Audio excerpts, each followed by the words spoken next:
Okay, so Dr. Brad Condor, Focus Physical Therapy. Today I'm mostly going to talk about, only going to talk about our prehab program, or what in our industry is mostly actually called early intervention program.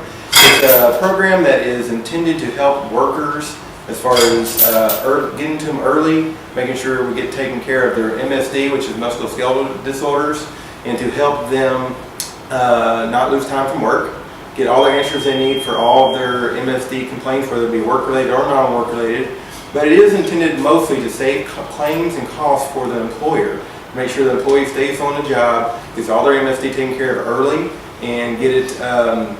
Make sure we prevent injuries, so we prevent all our costs and all of our actual recordable injuries. So today we're going to demonstrate what that actually looks like as I do my consults for all my employers. So today we have Colin. He's actually working behind me. I got him demonstrating a couple of actual activities, and I want to kind of demonstrate what the actual consult would look like. So when I go on site to an employer, which this program mostly is done on site, can be done actually via phone, just because a lot of times just answering questions helps out. And then we can be done at our clinic as well. So Colin, I see you've done some work with your hands for lifting. My name is Brad. I'm a physical therapist. Your company has hired me to work there. Do you have any aches or pains that you're having today? Well, yeah, normally I usually have wrist tingling and also low back pain. It's usually from lifting things up for all hours of the day, and it constantly just wearing down on me. But most of the time when I'm over feeling like hand tingling is when I'm doing stuff like overhand or like overhead, and I'm not really sure why. Okay. So that's pretty much it. Good. As far as your back goes, can you show me where your back actually hurts? Yeah, so it's usually right around here. Okay. Does your back hurt more when you sit or stand? Probably sit for a while because I kind of like lean into the chair after a while, or just kind of have my back around more often. Do you have any numbness or tingling in your legs? No. Okay. Was there any actual work incident? Just picking up a heavy box. Okay. I felt like kind of a pop a little bit, but nothing like extreme. You don't remember any kind of specific injury, just kind of happened over time? Mm-hmm. Okay. Which is actually what happens to most people.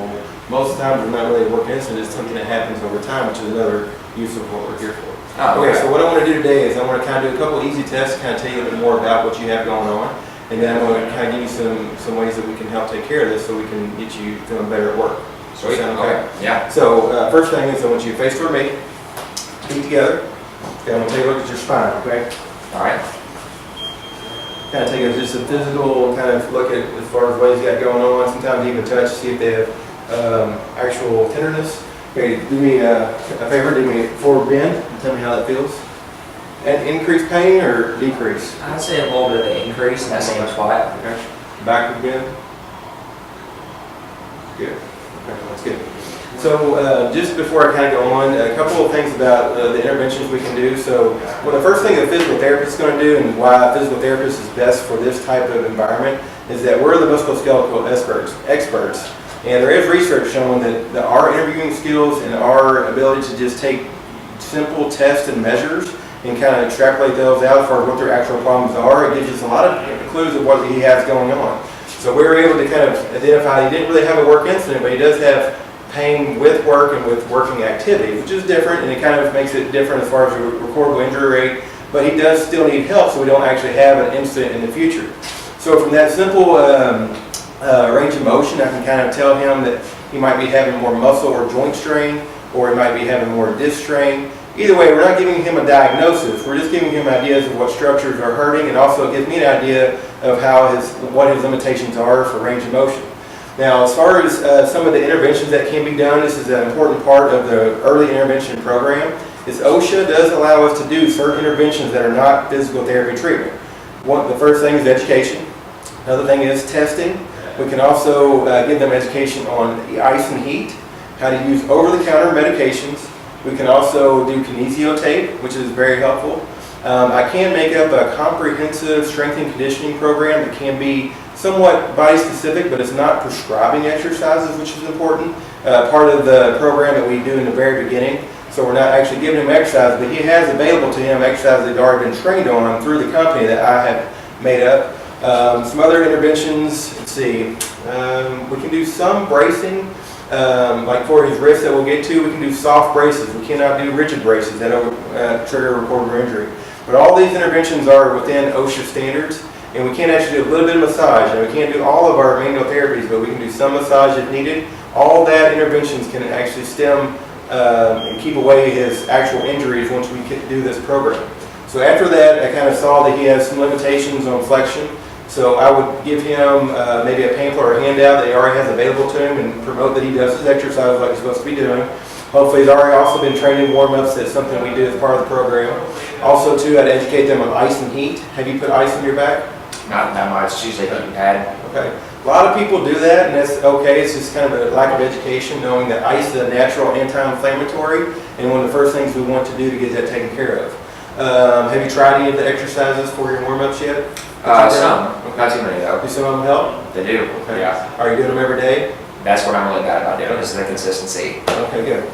Now also a big part of what we might do too, as far as like some body mechanic training and some things like that, we would kind of go over his lifting mechanics. Can you show me how to lift your box up onto the table?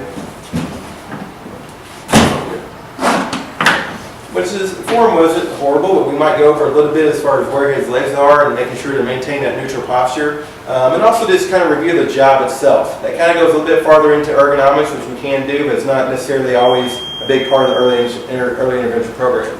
Also, what I could do for him is take a kinesio tape and put that on the back, a stretchy piece of the tape. That would really help. And then after all that advice, do you have any more questions? No. Okay.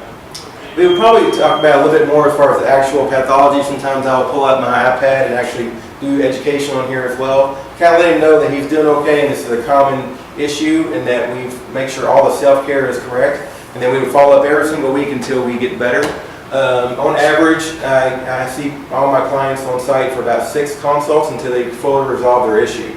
It doesn't have to be non-work related, although a lot of people are having issues with work. We want to make sure we take care of all conditions so we don't lead into an actual injury. So I think that's all for today as far as the prehab program or early intervention program. Hopefully it's some clarity to you. I am going to give you some handouts as far as the OSHA standards on how to get this program taken care of and how it can actually reduce all your costs and claims significantly just by this one program.